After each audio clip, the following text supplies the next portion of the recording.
series of events that lasted for 9 years. Okay, well, let's start with the first one, the beginning. How long ago was that? 2001. Okay, we don't really have to give away the location. I like to protect people's privacy, in terms of those kinds of things. Yeah, I talked with Wes about that quite a bit, and really that has less to do with my not giving out the location as to the behavior of this individual. We'll forego the location then, and what I'd like to do is have you tell us what you were doing that particular day when the first event happened, and just sort of take it from there, what happened, and explain to us, the details of the situation, and then take us through the successive encounters. Wife and I moved into a house in a area that was designed to be the future of forest living. They had it was designed, I guess, back in the 60s by some hippies that thought it would be great to have an area that would be a kind of a reserve. And, everybody would have their acre or two, and they had properties as big as 200 acres within this area. But the one thing that they designed into it was, so none of the houses were close. They were all, I would say, 5 city houses, 6 city houses away from one another. But to the back of every house, they built in green belts because they wanted to have nature. There was no cutting of trees, no hunting, no anything in this area. And so, like, the green belt behind my house actually went for about 5,000 yards to a road. And we moved in the house, and everything was fine. We moved in May, and my neighbor, met all the neighbors. There was only 4 of them on our block, and our block was about 4 or 5 city blocks long. And, it was pretty nice, living literally right in the forest, deer, bear, mountain lion, kit fox. We saw it all, turkeys, the whole 9 yards. We had a lake. Well, they called it a lake. I'll call it an overgrown pond, about 250 yards northeast of our house that we would walk to through paths. There were trails all through this area.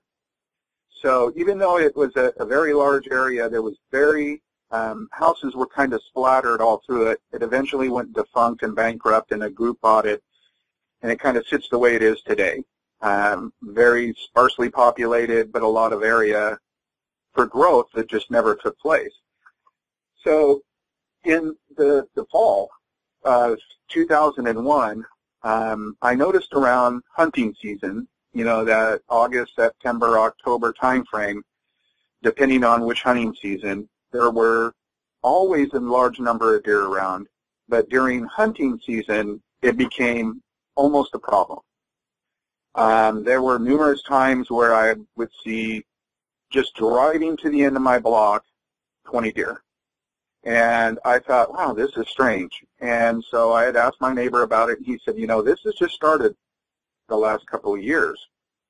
And I asked him, I said, well, do you know what's causing it? And he said, no. And then sometime around November, first or second week in November of 2001, we started hearing a lot of, I almost can't even, it wasn't animals, it wasn't people, they were noises, the dogs. The backside of my house, I had 3 different streets above it. It's coming completely down a hillside. So I had 3 different streets that wrapped around the hillside above me, so it was almost kind of like a backwards J with this lake at the bottom of the hill and these paths going through these green belts. So all the people behind us going along the path, we would hear the dogs start barking about a mile away, just going absolutely insane. And then the next house would go, then the next house, then the next house, and then it would become stone quiet. Absolutely no noise. But once the racket down there, and when it was stone quiet, is when this racket was going on, these noises, grunts, yells, funny words. I heard different things, phrases coming out, and my neighbor, my closest neighbor, which was 4 properties away, his house backed up right to this path.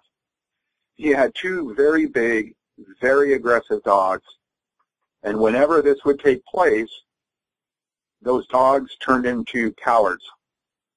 They would go hide under the deck. They wouldn't make any noise, and he was, a big biker guy, Harley guy, and he came over to me. He said, Ken, did you hear all that stuff last night? And I told him, yeah. I said, what was it? He goes, I don't know. He goes, I think maybe it was a bear or something like that. The next morning, at about 4 or 4:30, the racket would start from the opposite direction. It would start out the back of our house and start working its way towards us, would come back around this same trail. Now, this trail was an old logging road that had eventually, the plant life had grown over it. The biggest thing that you could drive up this path was maybe one of those Kawasaki 4-wheel jobs. You couldn't take a Jeep. You could walk people maybe 2 or 3 wide on it, but that's about it. There was a little seasonal stream there. There's always water down there, and then a large number of deer.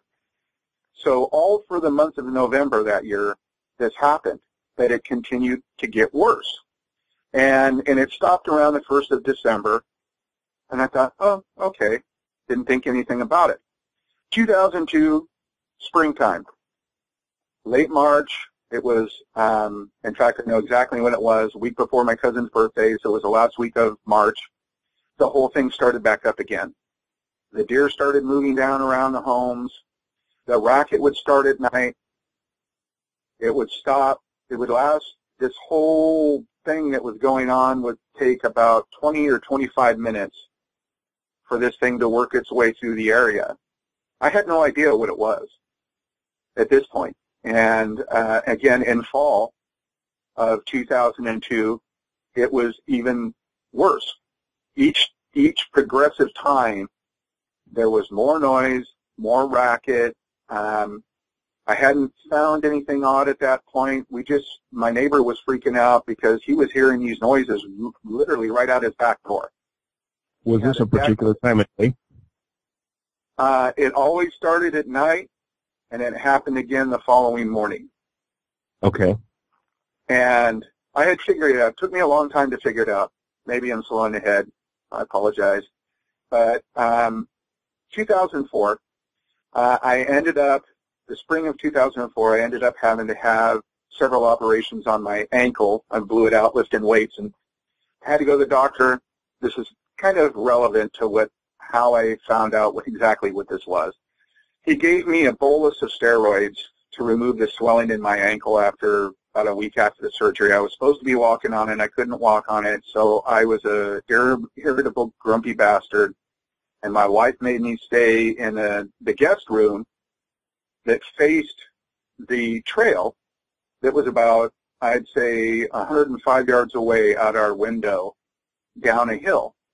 I was laying in bed, and it was about 11:15. I was agitated. I was watching TV. I don't know what I was doing. No, I wasn't watching TV. There was no TV in the room.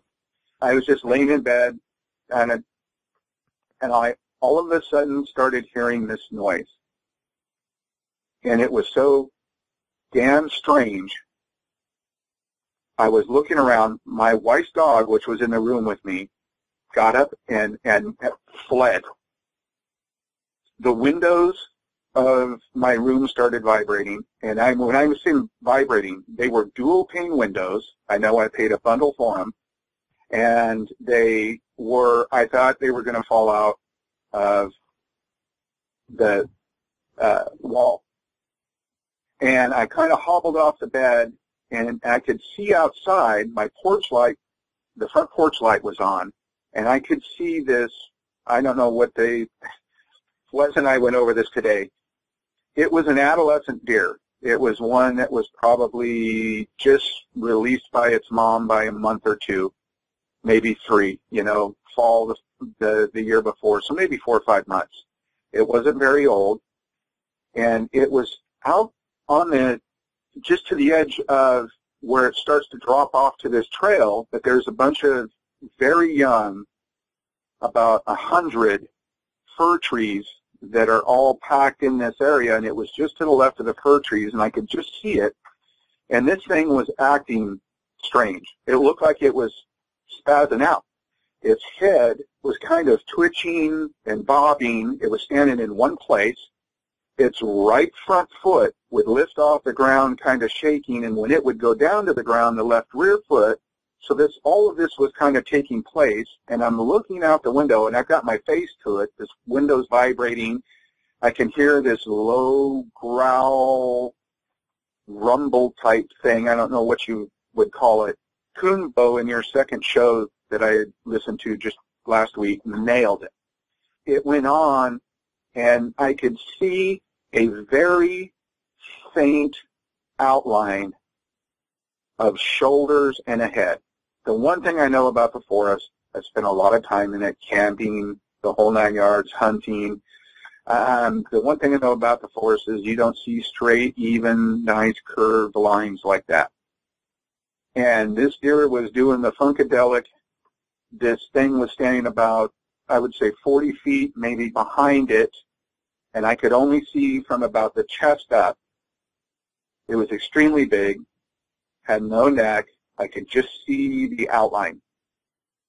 Well, somewhere on a road up above us, and this whole time, everything's vibrating in my room. I was getting kind of panicking because I didn't have any guns in there. I'm laid up. I'm seeing this weird stuff going on. Sorry, I was almost going to sling something out there. And then somebody had slammed like a car door or a tailgate or something on a road way up above us, and it stopped instantly. And the deer kind of looked around and darted off towards the road parallel to my driveway. And I watched this top half of this thing turn slowly and just kind of go down the hillside. And I was like freaking out. And I had never heard a growl, rumble, thing like that before. The window shaking, the dog running out of the room, being immobile. And I'm not a cowardly guy in any way. I've spent my time in the service. I've been downrange, as they say, and I couldn't believe it. Well, I'm tongue-tied now, so that's exactly how I felt then, and I'm feeling that. It's weird. I'm feeling the same way now. So the next morning, I iced my foot. I forced a boot on, got dressed. I grabbed my 357, and I headed down. I didn't hear anything the following morning. I headed down. It took me a long time to work my way down, had a cane with me, and I started going around to where the seasonal creek was. And I noticed 2 partial tracks, one on one side, which was the right heel, and the seasonal creek at that time was about 12 feet across. And I could see the toes and the front half of the foot on the other side where it touched down. So it had, in a single stride, made it across, only getting parts of its foot wet. The heel was very big, very wide. I remember it was kind of stupid. I apologize, but I stuck my shoe in it, and there was a good 2 inches on each side of it. On the other side, when I hobbled across the creek and looked at the other one, I noticed there was a severe injury to the toes and to the ball of the foot. That's about all I could see. It was very deep where the ball of the foot on me would be. It was about 3 or 4 inches deep, but the rest of the partial track wasn't. The 3 smallest toes were kind of twisted and moving to the left. The big toe and the one next to it were looked somewhat normal but enlarged I had nothing to compare it to, but it just didn't look right. And this would be a common thing that I would come across. So I started like, well, this is huge. And I went down the trail a ways, and it was very intelligent. It would walk where there were leaves or brush or pine needles or things where it wouldn't leave tracks. But the other thing, if you didn't really pay attention, you would see one big footprint and wouldn't think anything about it because his other one was 5.5 feet away. He had a stride. Ultimately, a few weeks later, I got a measurement, and kind of a half-ass measurement, and it was a little over 19 inches of the good foot. I started trying to figure out what I could do because the racket, the noise, the thing that was taking place during these times of year, and ultimately what it was doing is it was crossing through where we lived to go into a valley that was behind us that was a very specific forest that there was no hunting, no logging, no, basically no use. It was kind of a thing that our state had decided that, we're going to try this, hippie biosphere thing, and it was going up and over through our area to get to this place, and it would do it a few times at springtime, then it would go over the hill, and then it would stay. And then in fall, when the weather started to turn bad, after the salmon started running, after the rivers were all full, it would start this slow kind of, I guess, migration back to the area that it was going to, which is another kind of known area for Bigfoot activity. And both areas that it was staying at were very unpopulated, virtually no homes in either area. It was just transiting through ours to get to the deer. So 2005 came along, and everything just got worse.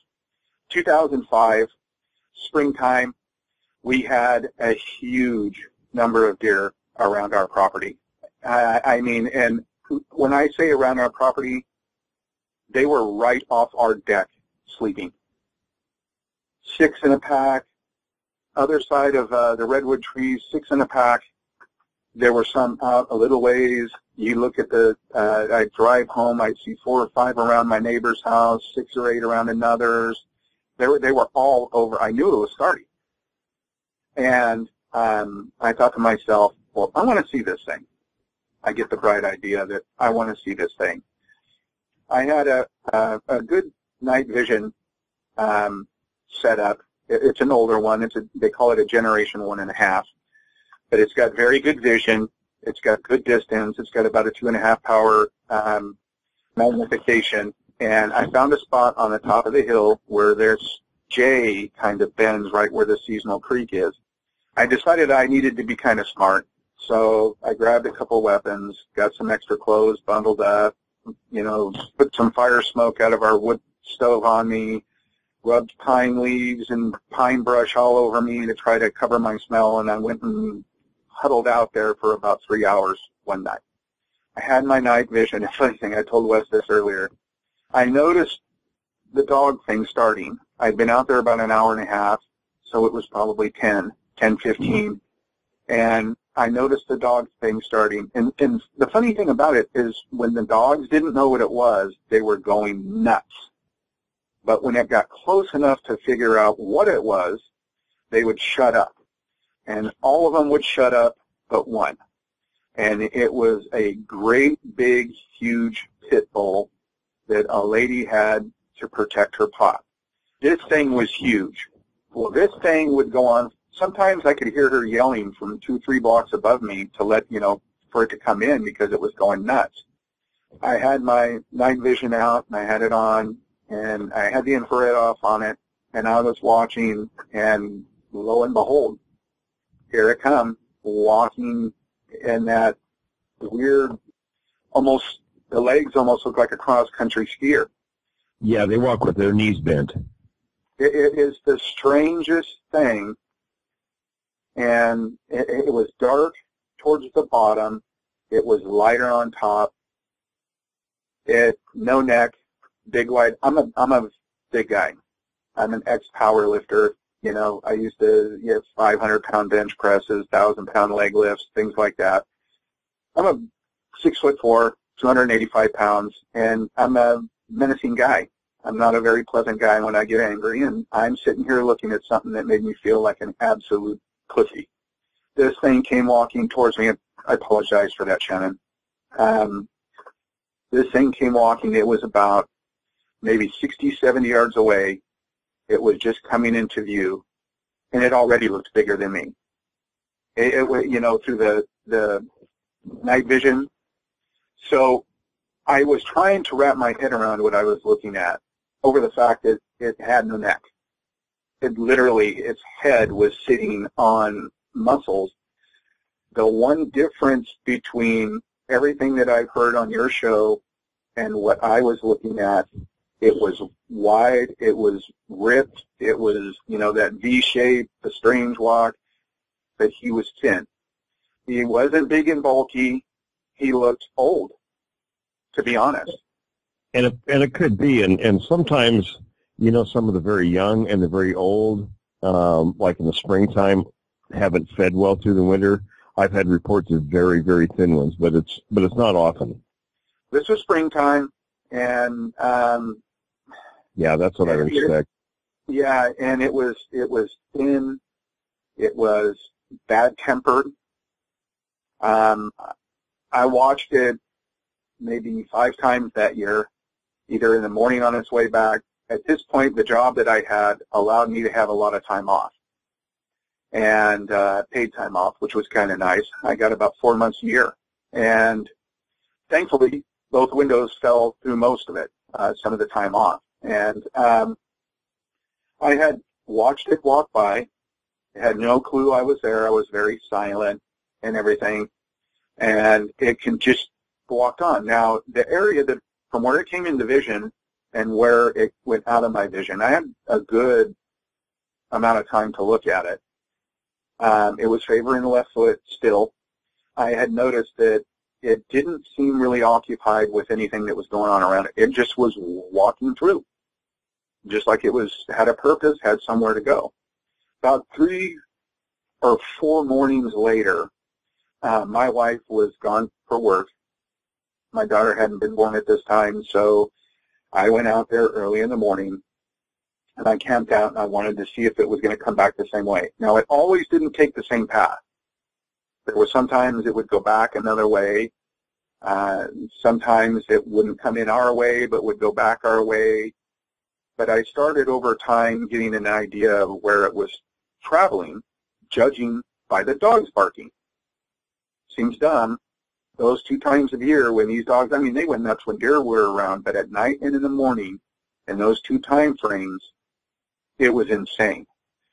And about 3 or 4 mornings later, I'm out there. I'm behind a bush. I think I'm just the cat's meow, watching this thing come by me again. And I remember thinking, you know, maybe I'm too close. And, you know, maybe I should have a rifle. I got all this stuff going through my head. I had a pistol with me at the time. And it walked by, and it turned, and it was now walking away from me and was going up this trail. And I was losing it. And I hit that infrared button on my night vision. It saw it, didn't it? It turned around in the blink of an eye. Huh. And it knew the area that I was in, and I could tell it was not happy. It already had a kind of messed up looking face. I couldn't ever see its face. I don't think I ever saw its ears. It had very long hair, kind of grayish down the back, light brown in the front. But the gray hair on the back was very long, 4 or 5 inches. What I don't ever understand about people is they always say it looks like wool or fur. To me, it looked like hair. It didn't look like fur of any kind. That's what I would have said with my own encounters. It looked like hair. It didn't look like fur. Yeah, I always hear people, oh, it looks woolish and all that, and I'm like, are you looking at the same thing that I've seen? It's hair. I mean, it looked like hair, but I never could see the ears. And that's very typical.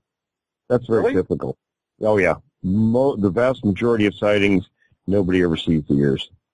Now, I thought with the head being a big block, it was very blocky, extremely pronounced jawline. Yeah, very heavy. I was going to say the ears are, we used to think, and they probably are, probably smaller and set very close to the head, and they're covered with hair. I was starting to get little bits and snippets of it a little closer, and it stopped. He went over the hill, went over the top of the ridge, didn't see anything.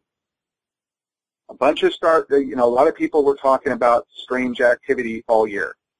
When I would go into the gun store, people were talking about, animals being torn up, a pony got, its neck broke, and, but this was now all south of me. I thought, well, maybe it's him, maybe it's not. I didn't know who to talk to.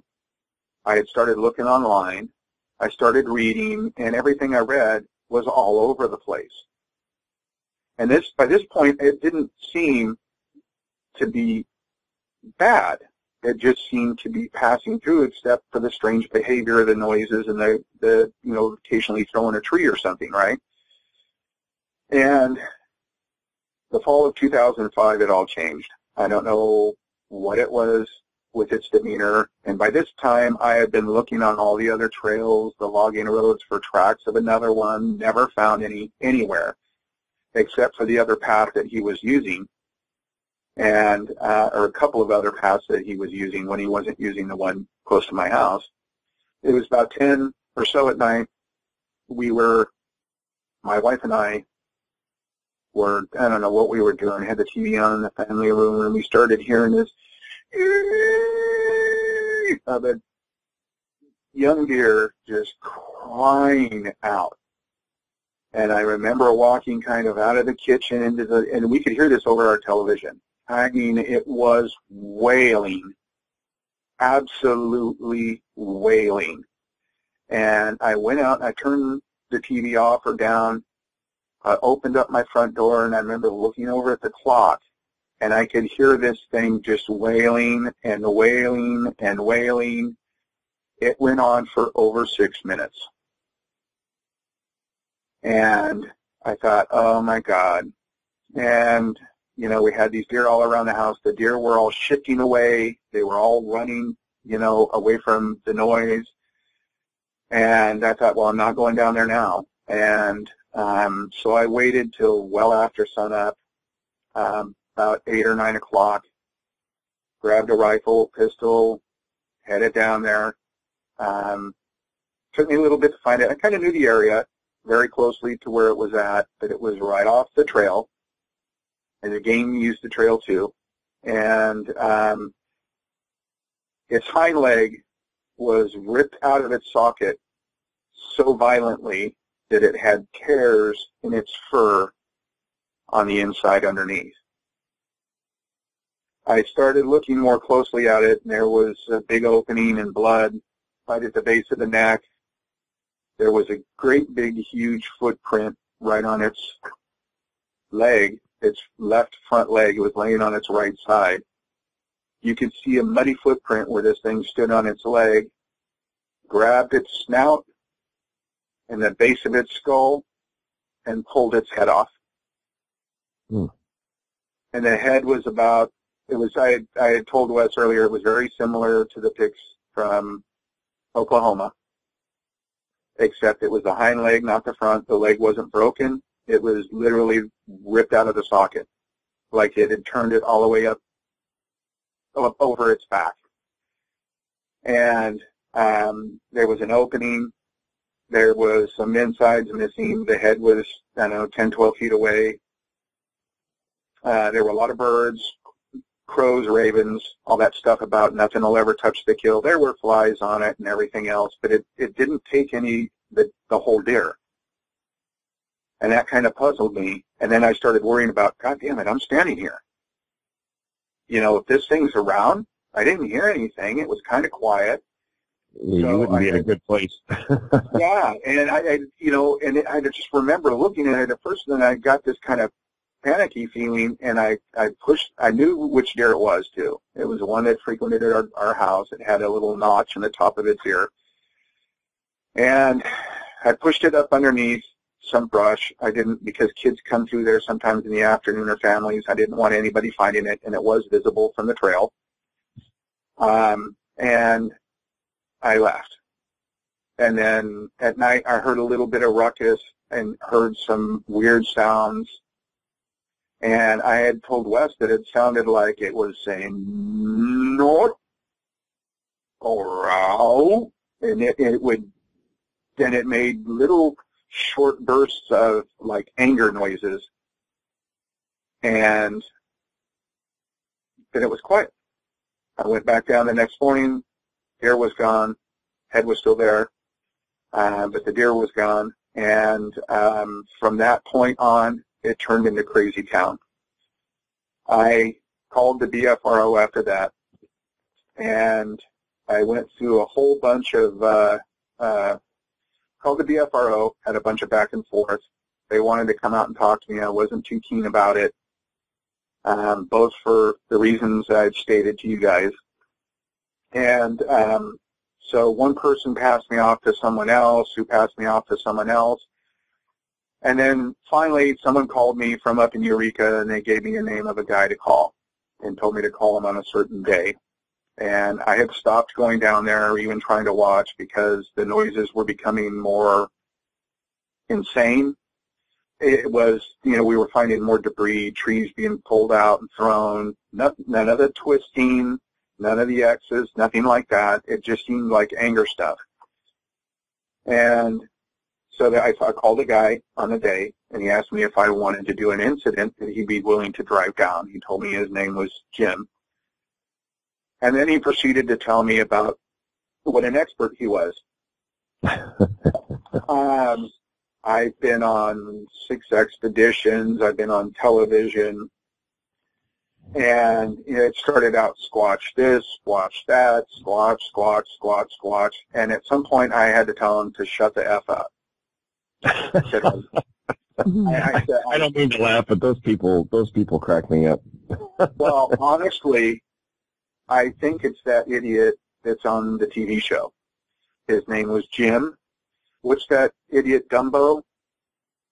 Oh, Bobo? The big guy? Is it Bobo? Oh, yeah, because James is his full name, right? James Fay. Oh, yeah. I think it was him, because he was talking about all these expeditions, the fact that he'd been on TV, and I started telling him about the stuff that was happening and how it was kind of ramping up. I mean, I could tell it was ramping up. And he, well, that's not normal squatch behavior. The gun, and I started telling him, I said, look, there's a lot of people around here, there's kids, there's dogs. By this time, dogs were missing by droves. There were literally sign after sign after sign. We lost cats. You would go to a telephone pole, and there'd be 30 missing pet things out there. They were going after the easy meals. Yeah, exactly. And by this time, its foot was healing up pretty good. Some of his tracks, it didn't have that deep impression. Its toes were still kind of messed up. But after that point, I told him, I said, I'm sorry, I can't do anything with you. He goes, well, I was just down in your area, a few months ago, and some people were hearing calls and stuff like that. And I told him, I said, that's good. You should go down and talk to them again. I can't do it. So it stopped sometime after that, and I kind of had given up on it a little bit, and I noticed the following season it became more violent. And so I got the bright idea to call the sheriff's department. And at this point, I was getting concerned about going out there at any time. And because I didn't know if this thing, we would hear him mostly after dark, and he was very intelligent. He knew the traffic patterns where we lived, and his movement through there started right after the second bit of traffic at night. 9:15 would start over by the other side, and then it would slowly come and work its way around us and up over the hill. The next year, more of the cruel deer killings, I had started calling it Satan and Lucifer. It wasn't, I'm a hunter. My father put food on his table. He had to when he was young. And my dad preached to me, even when I was in the military, you go for a quick, clean kill. You don't torture. You don't toy. It's not a game. This thing was toying with these things, and we heard it more often than I could care. It still bothers me. I actually remember standing there looking at one time, and I was crying. I was thinking to myself, why do this? Tearing it up. At that time, the big pit bull, the lady got it. You got to remember, this is a huge marijuana area. Everybody's got pit bulls, Dobermans, big aggressive dogs. There's people out with guns, not necessarily in around the homes. Some do. The lady with the big pit bull came down to my house and told me that her dog was gone. And I had seen her before and talked to her before. She was putting up signs. She asked me to, if I'd see it, if I would call her. I told her, there's a very good possibility that your dog's dead. And she goes, I know, but if you know, let me know. So I went in the house and grabbed a rifle, grabbed a pistol, flashlight. It was in the afternoon. I went down, started looking around towards where I saw most of the normal deer kills. Nothing. Went back over towards the seasonal creek, which was running. Again, both times a year it was running when this thing would come through. Up under kind of a little area off, about 200 yards from the back of her house, straight down the hill, was her dog. And it was in pieces. And as far as I can tell, nothing was ate. There was literally a leg over there, a leg over there, a leg over there. It looked like it had been pulled apart. And I remember thinking, I never heard it. We heard the ruckus at night. I heard, her dog barking, but I never heard this thing get destroyed. Started calling the sheriff's office. I started telling them that there's some crazy man that's behind our homes, and other people were talking about it too. It wasn't like it was just me, but people were talking about some of the stuff we'd be walking. We stopped walking the trails. We would start walking down our streets. I ran into people, and they were like, and they would have guns with them when they never did before. So people understood that something was going on. I went and told the lady about the dog that, you might want to give it up. I didn't want to touch it. I didn't want to go down into it because it was a very kind of a crevice area with a lot of brush. And by this point, I had no faith or trust that I was going to walk out of there alive. Honestly, didn't think that I would be fine. Later that year, when it started back up, I started calling the sheriff's department regularly. By this point, we're up in late 2006, early 2007. The sheriffs came out. They could hear the ruckus.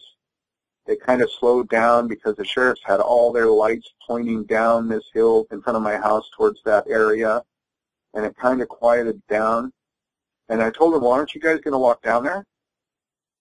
And they both looked at me, and they said, no. And I called them again, and what I was trying to do was get help, trying to get somebody to realize that this thing was down there without saying that it was a monster. Right. I get a phone call from someone at the sheriff's department saying that, we don't think that this is necessarily a good idea that you keep calling like this because, and I said, I told them, why don't your officers ever go and check it out? Well, we have better things to do, blah, blah, blah. So they gave me the names of the Fish and Game for our state, and I called the Fish and Game. And I told them that we had a problem. That the sheriff's department thought it might be a bear. So a guy comes out about a week later, and then we're now into the fall time. He brings a bear trap. one of the big tube things. Mm-hmm. And he's got a big steel tray in there full of dog food, bacon grease, and I don't remember what the other thing that he said that he used. First night, I never heard anything. I went out and looked at it the next morning. The whole tray of dog food was gone. Not spilled, not tipped over, gone. And it was the bottom half of a 55-gallon drum cut with 2 handles on it. And so I called the guy and I told him, I said, I think you have lost your bait. And he goes, well, did you knock it over? I said, no, it's gone. And he kind of got quiet. And he goes, well, I'll come out and see you in a few days.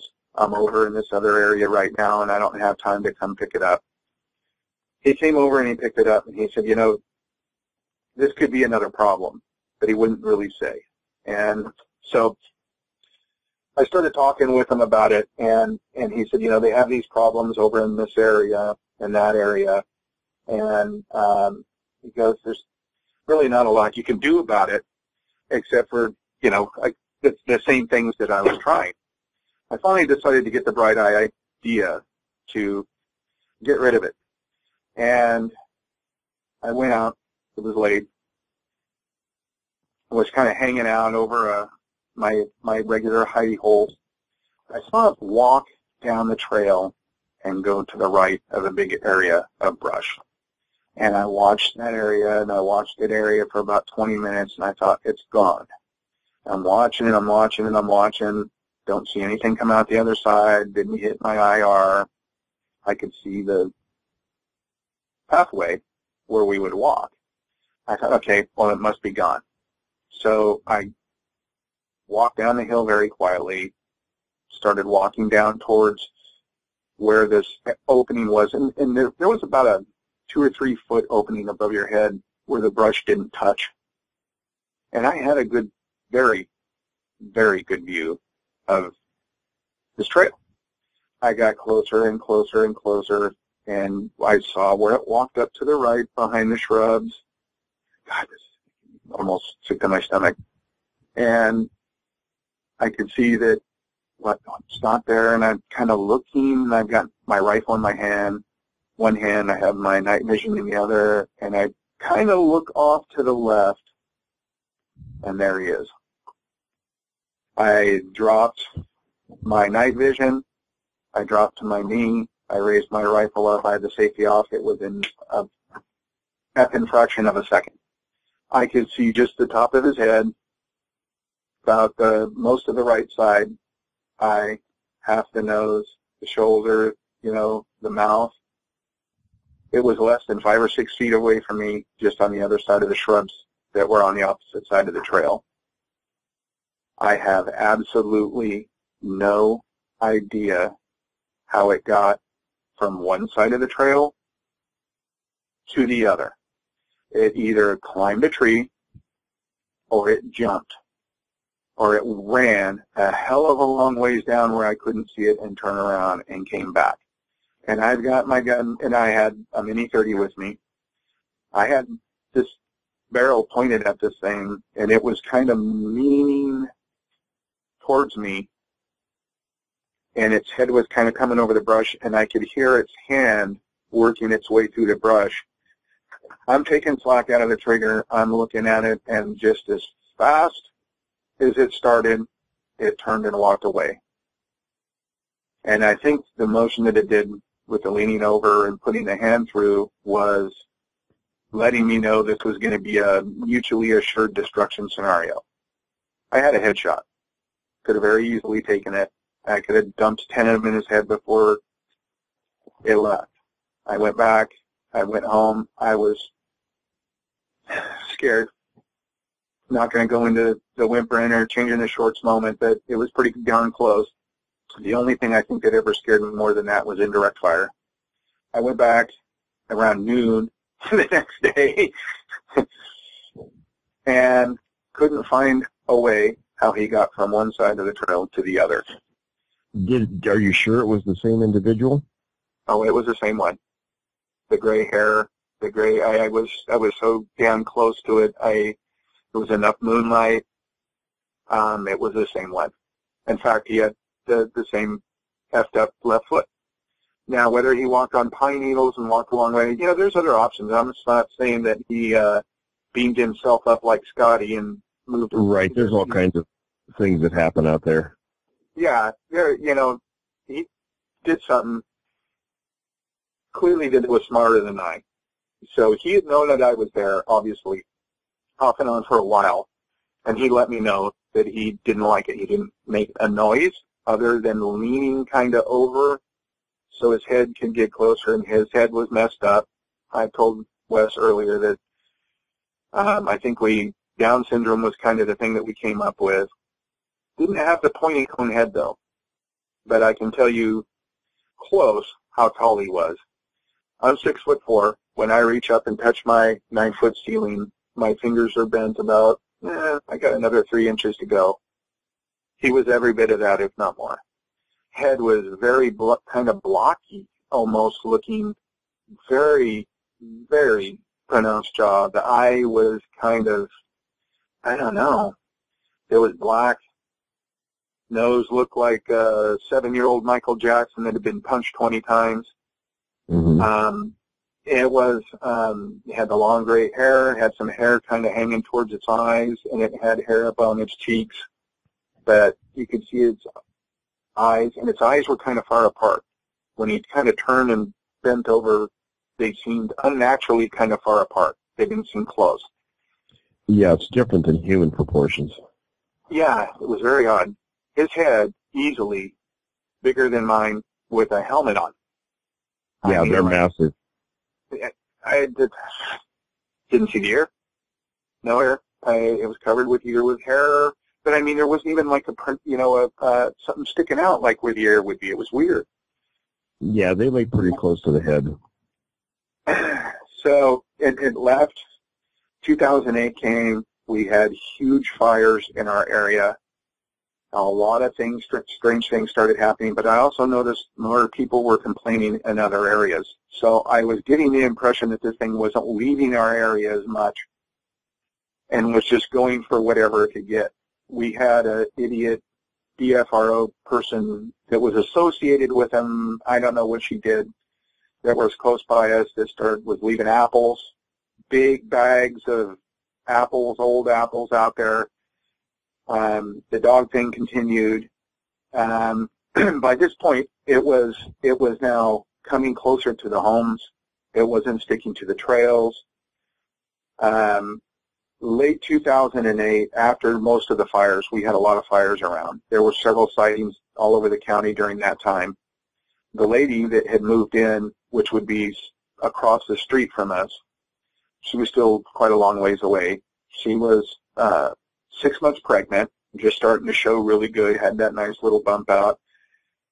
She came screaming out of her house one night that there was a man in a tree looking at her in her house. She had a kind of English Tudor-style two-story job, big deck, steep hillside, and I heard her and instantly grabbed my rifle, went out, and I went down to the street, and I told her, don't go back to your house, dial 911, see what it is. So I walked down to her house, and I looked, and I could see him coming out of the tree.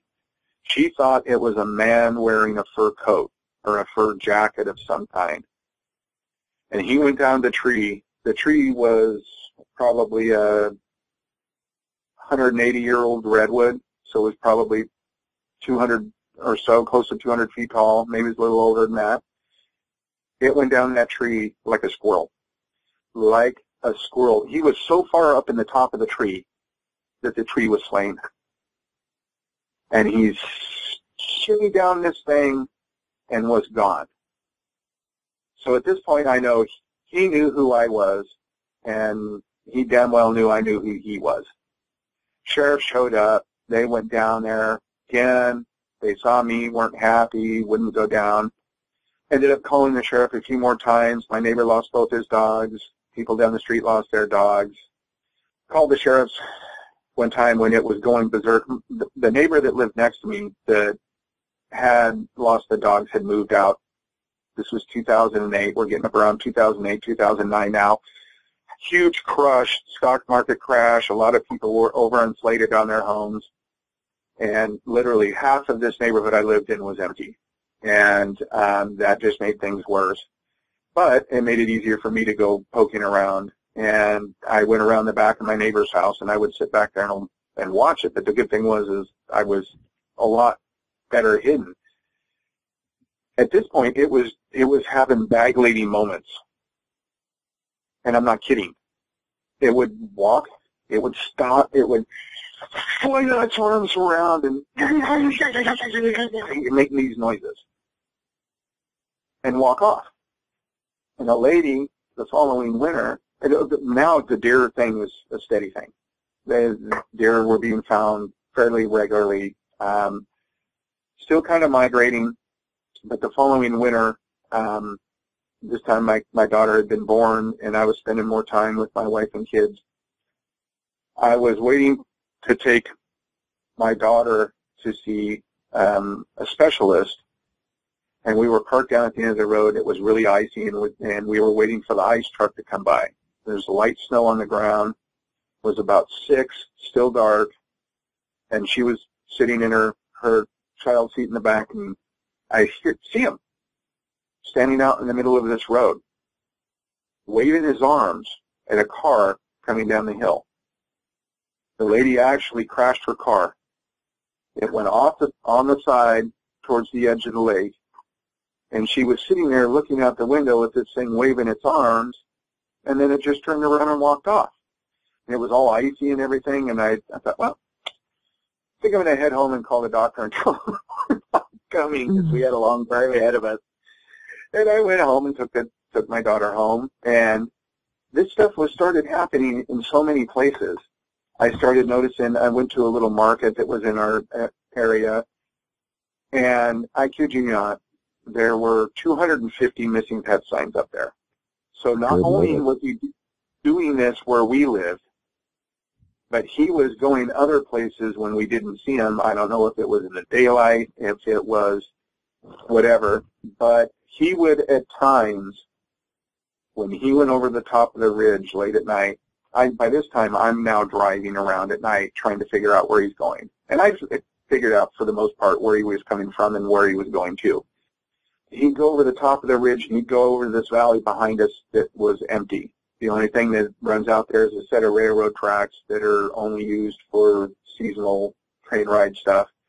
He would go out, he would go about 2/3 of the way down the hill, and he would let out a scream that I promise you was heard 20 miles away. Just a gut. And the funny thing about it, it was deep, but yet it had high notes in it.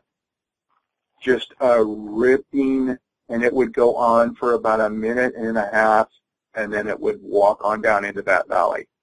So we started having a lot of other problems in this area at the time. We had a lot of people move in that were more pot growers and grifters, and the seasonal pot people were coming in. A couple of people actually came up missing. The sheriffs finally told me, the last thing that they told me was, don't call us unless somebody's being killed. Don't ever call us again. And wow. When that's kind of their job to respond. Yeah, no, I kid you not. They told me, don't call unless somebody's dying. And I told them, so can I take the law into my hands at this point? And I told them I wanted that in writing, which they never did, but I called twice more. They never responded. But the guy the night before that I had called on that, there were 2 of them showed up. And one of them had been there 4 or 5 times before. And this ruckus was going on down there, and you could hear it. You were just, and you could hear shit breaking. You could hear stuff being thrown. I told them, I said, are you going to go down there? I said, if you'd like, I could go up to my house and grab a gun and I'll go down with you. They go, no, we don't need to. We have a pretty good idea where it's going to come out at. Oh, interesting. Mm. And I said, it? He goes, yeah. He goes, and they're got their spotlights then going down the hill just like they did before. You know, they were I could tell they didn't want to go down there. They knew exactly what was that. Yeah, and to be perfectly honest, I didn't want to go down there. I know either. three of us.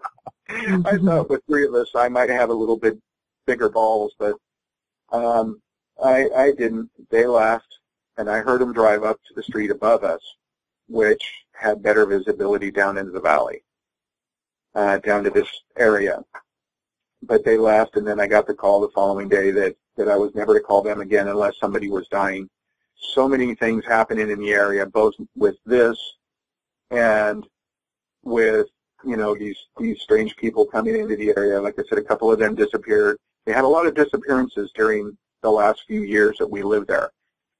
And the reason why the police never really made a big deal out of it is a lot of the seasonal help for the pot comes from other places. There are people from other places coming up looking to just be part of the pot business. And so there were flyers, guys from San Jose, Texas, Seattle that, hadn't returned home. But nobody, it never made the news. It was never talked about. There was just these missing persons flyers. So I found a guy that would give me information or would talk to me about it. And this kind of happened a few years before. It was in 2005. And I wasn't sure if I was going to talk about this. I talked with Wes about it a little bit, but I kind of just decided to because this guy helped me out a lot, even though he's dead now. But he helped me out quite a bit. He was a pot farmer. He had several hundred acres in an area that was very remote, very steep, heavily wooded, very difficult to get to. He had a cabin that he had built that was very, very well built.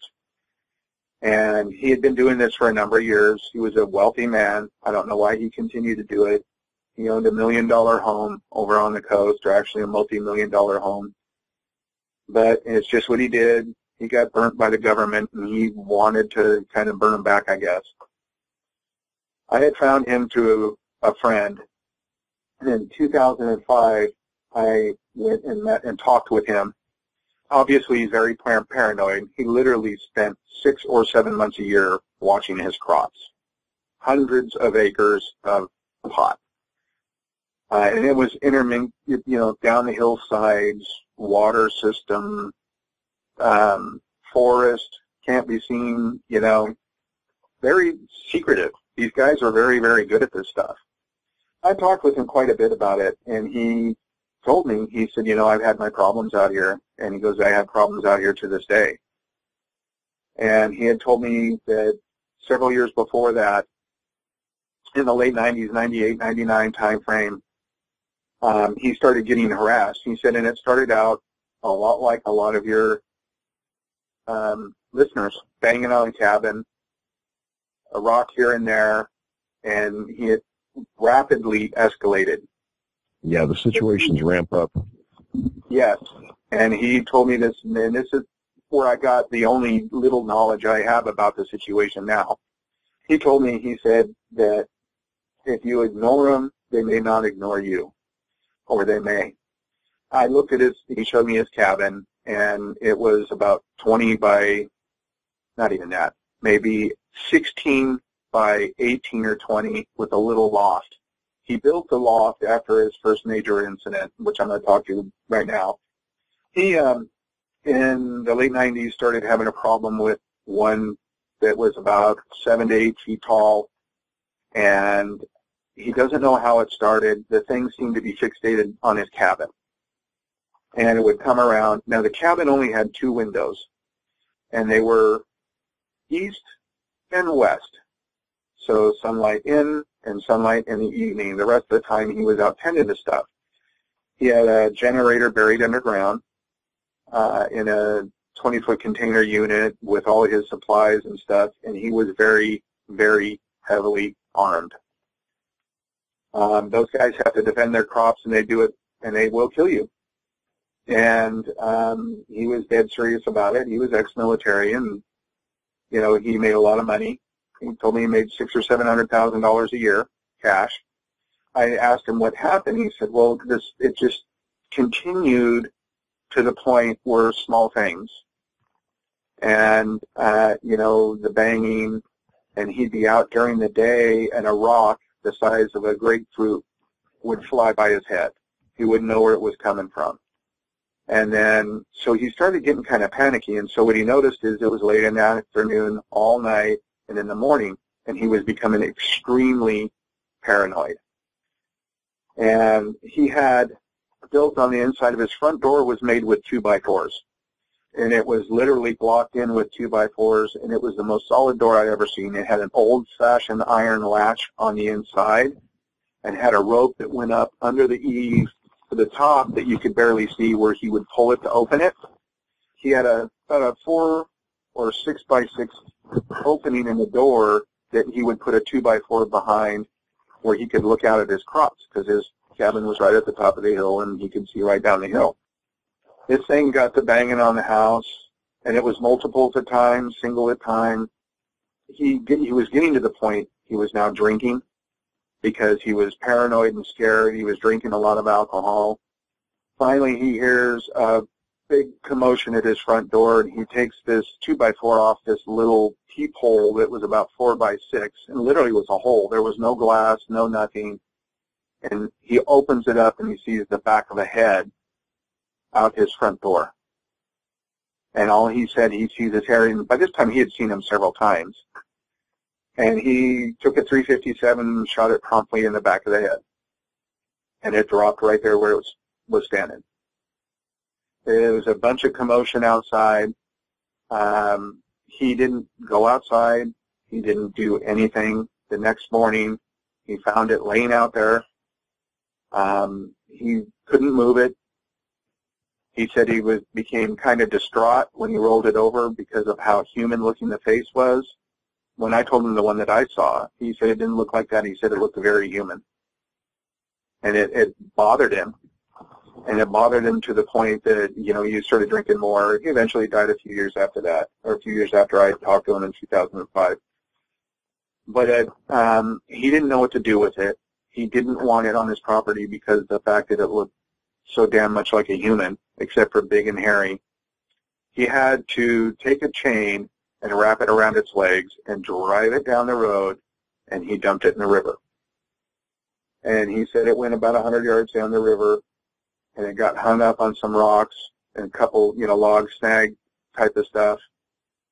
And he said it was there all that day, that night. And he said it wasn't going to become unsnagged. He figured somebody would find it. Other pot farmers would talk about this stuff. The next morning it was gone. And the next morning his problems became worse. So he would be stuck in this place all summer, drinking, trying to keep his paranoia in check. He eventually went and bought a 50 BMG bolt-action rifle because things came so bad.